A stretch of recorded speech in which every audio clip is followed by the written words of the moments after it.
Friends, welcome back to our channel. ನಾನು Sudeep from technical good news Kannada. ಇವತ್ತಿನ ಈ ಒಂದು ವಿಡಿಯೋದಲ್ಲಿ ಏನು ನೋಡ್ತೀವಿ ಅಂತ ಹೇಳಿದರೆ, ಗ್ರ್ಯಾಂಡ್ ಲೀಗನ್ನು ವಿನ್ ಮಾಡಬೇಕಾದ್ರೆ ಯಾವ ರೀತಿಯಾಗಿ ಯೂನಿಕ್ ಆಗಿರುವಂಥ ಟೀಮನ್ನು ಬಿಲ್ಡ್ ಮಾಡಬೇಕಂತ ನಾನು ನಿಮಗೆ ನೆನ್ನೆ ಕೂಡ ಒಂದಿಷ್ಟು ಮಾಹಿತಿಗಳನ್ನ ತಿಳಿಸ್ಕೊಟ್ಟಿದ್ದೆ.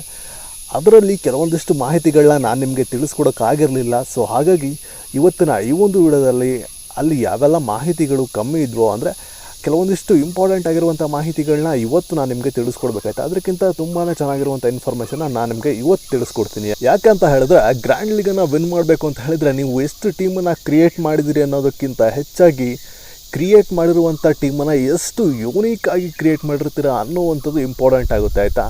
ಯಾಕಂತ ಹೇಳಿದರೆ, ದುಡ್ಡಿದ್ದವನು 10-20 ಅವನು ಎಷ್ಟಾದ್ರು ಟೀಮ್ ಮಾಡ್ಕೊಳ್ಳಿ, ಅದು ಬೇರೆ ವಿಚಾರ, ಆಯಿತಾ.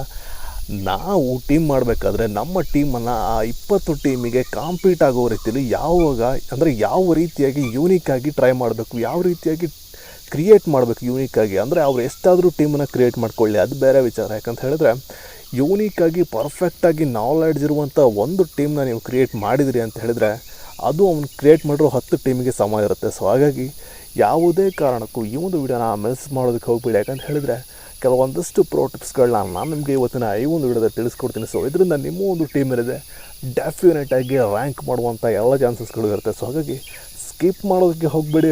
ವಿಡಿಯೋದಲ್ಲಿ ತುಂಬಾ ಒಳ್ಳೆ ಇನ್ಫಾರ್ಮೇಷನ್ ಇದೆ. ಸೊ ಹಾಗಾಗಿ ಬನ್ನಿ ವಿಡಿಯೋನ ಶುರು ಮಾಡೋಣ. ಫ್ರೆಂಡ್ಸ್, ಮೊದಲನೇದಾಗಿ ನಮ್ಮ ಚಾನಲ್ಗೆ ಯಾರಾದರೂ ಹೊಸದಾಗಿ ವಿಸಿಟ್ ಮಾಡಿದರೆ ಸಬ್ಸ್ಕ್ರೈಬ್ ಮಾಡೋದನ್ನು ಮರಿಬೇಡಿ. ಹಾಗೆಯೇ ಬೆಲ್ ಐಕಾನ್ನ ಕೂಡ ಕ್ಲಿಕ್ ಮಾಡಿದ್ರಿಂದ ನಾವು ಅಪ್ಲೋಡ್ ಮಾಡುವಂಥ ಪ್ರತಿಯೊಂದು ವಿಡಿಯೋದ ನೋಟಿಫಿಕೇಷನ್ ನಿಮಗೆ ಮೊದಲು ಬರುತ್ತೆ. ಸೊ ನೀವು ಎಲ್ಲರಿಗಿಂತ ಮೊದಲು ವಿಡಿಯೋನ ನೋಡ್ಕೋಬೋದು, ಇನ್ಫಾರ್ಮೇಷನನ್ನು ತಿಳ್ಕೊಬೋದು. ಸೊ ಅದರ ಜೊತೆಗೇನೆ Dream11 ಇನ್ವೆಸ್ಟ್ ಮಾಡೋದಕ್ಕಾದರೂ ನಮ್ಗೆ ಸ್ವಲ್ಪ ಹಣ ಬೇಕಲ್ವಾ. ಸೊ ಈ ರೀತಿಯಾಗಿ ಒಂದು ಗ್ರ್ಯಾಂಡ್ ಲೀಗ್ನಲ್ಲಿ ಕೋಟ್ಯಾಂತರ ರೂಪಾಯಿ ಹೊಡಿಬೇಕಂತ ಹೇಳಿದ್ರೆ ಅದಕ್ಕೆ ಸ್ವಲ್ಪ ಬೇಸಿಕ್ ಆಗಿರುವಂಥ ಅಮೌಂಟನ್ನು ನಾವು ಆ್ಯಡ್ ಮಾಡಲೇಬೇಕಾಗುತ್ತೆ. ಸೊ ಹಾಗಾಗಿ ಆ ದುಡ್ಡನ್ನ ಮಾಡ್ಕೊಳ್ಳೋಕ್ಕಾದರೂ ನಮಗೆ ಒಂದು ಒಳ್ಳೆ ಆ್ಯಪ್ ಸಜೆಸ್ಟ್ ಮಾಡಿ ಅಂತ ಕೇಳಿದ್ರೆ, ಕುಬೇರ ಅಂತ ಒಂದು ಫ್ಯಾಂಟಸಿ ಆ್ಯಪ್ ಇದೆ, ಆಯಿತಾ. ಸೊ ಇದರಲ್ಲಿ ನೀವು ಜಾಸ್ತಿ ಏನು ಮಾಡಬೇಕಾಗಿಲ್ಲ, ಟೀಮ್ ಕ್ರಿಯೇಟ್ ಮಾಡುವಂಥ ಅಗತ್ಯತೆಯೂ ಕೂಡ ಇಲ್ಲ.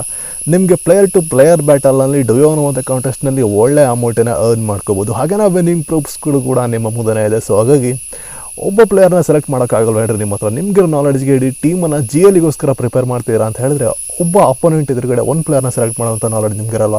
ಸೊ ಡೆಫಿನೆಟಾಗಿ ನಿಮಗೆ ನಾಲೆಡ್ಜ್ ಇದೆ ಅಂತ ನನಗೆ ಗೊತ್ತು. ಸೊ ಹಾಗಾಗಿ ಎಲ್ಲೋ ಸ್ವಲ್ಪ ಇನ್ವೆಸ್ಟನ್ನು ಮಾಡಿ ನಿಮ್ಮ ನಾಲೆಡ್ಜನ್ನು ಹಾಗೆಯೇ ಒಳ್ಳೆ ಅಮೌಂಟನ್ನು ಅರ್ನ್ ಮಾಡ್ಕೊಳ್ಳಿ. ಸೊ ಹಾಗಾಗಿ ಡಿಸ್ಕ್ರಿಪ್ಷನಲ್ಲಿ ಲಿಂಕ್ ಇದೆ ಆ್ಯಪ್ದು, ಹಾಗೆಯೇ ರೆಫರಲ್ ಕೋಡ್ ಇದೆ, ಅಲ್ಲಿ ಕೂಡ ಬೋನಸ್ ಸಿಗುತ್ತೆ, ಅದನ್ನು ಯೂಸ್ ಮಾಡ್ಕೊಡಿ.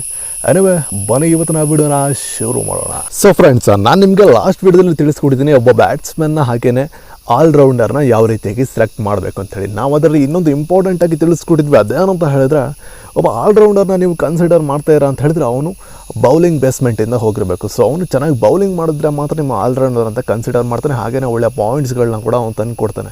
ಸೊ ಒಬ್ಬ ಆಲ್ರೌಂಡರಿಗೆ ನಾವು ಇಷ್ಟೆಲ್ಲ ಯೋಚನೆ ಮಾಡಬೇಕಾದ್ರೆ ಪರ್ಟಿಕ್ಯುಲರ್ ಆಗಿರುವಂಥ ಬೌಲರ್ಗೆ ನಾವು ಎಷ್ಟು ಥಿಂಕ್ ಮಾಡಿ ಸೆಲೆಕ್ಟ್ ಮಾಡ್ಕೋಬೇಕಲ್ವಾ.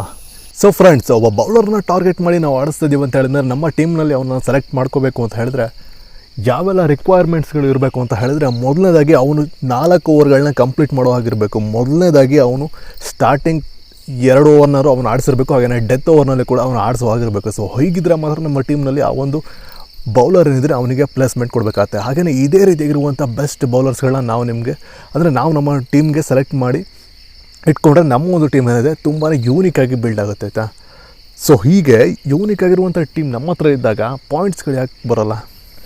ಸೊ ಫ್ರೆಂಡ್ಸ್, ಈ ರೀತಿಯಾಗಿ ಯೂನಿಕ್ ಆಗಿರುವಂಥ ಟೀಮನ್ನು ನಾವು ಬಿಲ್ಡ್ ಮಾಡಿದ್ವಿ ಅಂತ ಹೇಳಿದ್ರೆ ಪಾಯಿಂಟ್ಸ್ಗಳು ನಮಗೆ ಆಟೋಮೆಟಿಕ್ಕಾಗಿ ಬರುತ್ತೆ. ಹಾಗೆಯೇ ನೀವು ಕೂಡ ಥಿಂಕ್ ಮಾಡಿ ನೋಡಿ, 10-20 ಟೀಮ್ ಮಾಡುವಂಥ ಅವಶ್ಯಕತೆ ಇದೆಯಾ ಅಂತ ಹೇಳಿ. ಸೊ ಹಾಗಾಗಿ ಈ ಚಿಕ್ಕ ಪಾಯಿಂಟ್ಸ್ಗಳನ್ನ ಇಂಪ್ಲಿಮೆಂಟ್ ಮಾಡ್ತಾ ಹೋಗಿ ಇದು ತುಂಬಾ ದೊಡ್ಡ ರಿಸಲ್ಟನ್ನು ನಿಮಗೆ ಡೆಫಿನೆಟಾಗಿ ಕೊಡುತ್ತೆ, ಆಯಿತಾ. ಫ್ರೆಂಡ್ಸ್, ನೆಕ್ಸ್ಟ್ ಇರುವಂಥ ಟಿಪ್ಸ್ ಏನು ಅಂತ ಹೇಳಿದ್ರೆ, ಫಾರ್ ಎಕ್ಸಾಂಪಲ್ ಕೊಟ್ಟು ನಿಮಗೆ ಹೇಳಬೇಕು ಅಂತ ಹೇಳಿದ್ರೆ, ಈಗ ಬ್ಯಾಟ್ಸ್ಮನಲ್ಲಿ ನೀವು ರೋಹಿತ್ ಶರ್ಮಾನ ಸೆಲೆಕ್ಟ್ ಮಾಡಿ ಇಟ್ಕೊಂಡಿದ್ದೀರಾ ಅಂತ ಅಂದ್ಕೊಳ್ಳಿ. ಈಗ ಫಾರ್ ಎಕ್ಸಾಂಪಲ್ ನಿಮಗೆ ಇಂಡಿಯಾ ಪಾಕಿಸ್ತಾನ ಮ್ಯಾಚ್ ಆಗ್ತಾಯಿದೆ. ಸೊ ಇದರಲ್ಲಿ ಬ್ಯಾಟ್ಸ್ಮನ್ನಾಗೇನೋ ರೋಹಿತ್ ಶರ್ಮಾನ ನೀವು ಸೆಲೆಕ್ಟ್ ಮಾಡಿ ಇಟ್ಕೊಂಡಿರೋ, ಬೌಲರಾಗಿ ಯಾರನ್ನ ಸೆಲೆಕ್ಟ್ ಮಾಡ್ತೀರಾ ಹೇಳಿ ನೋಡೋಣ.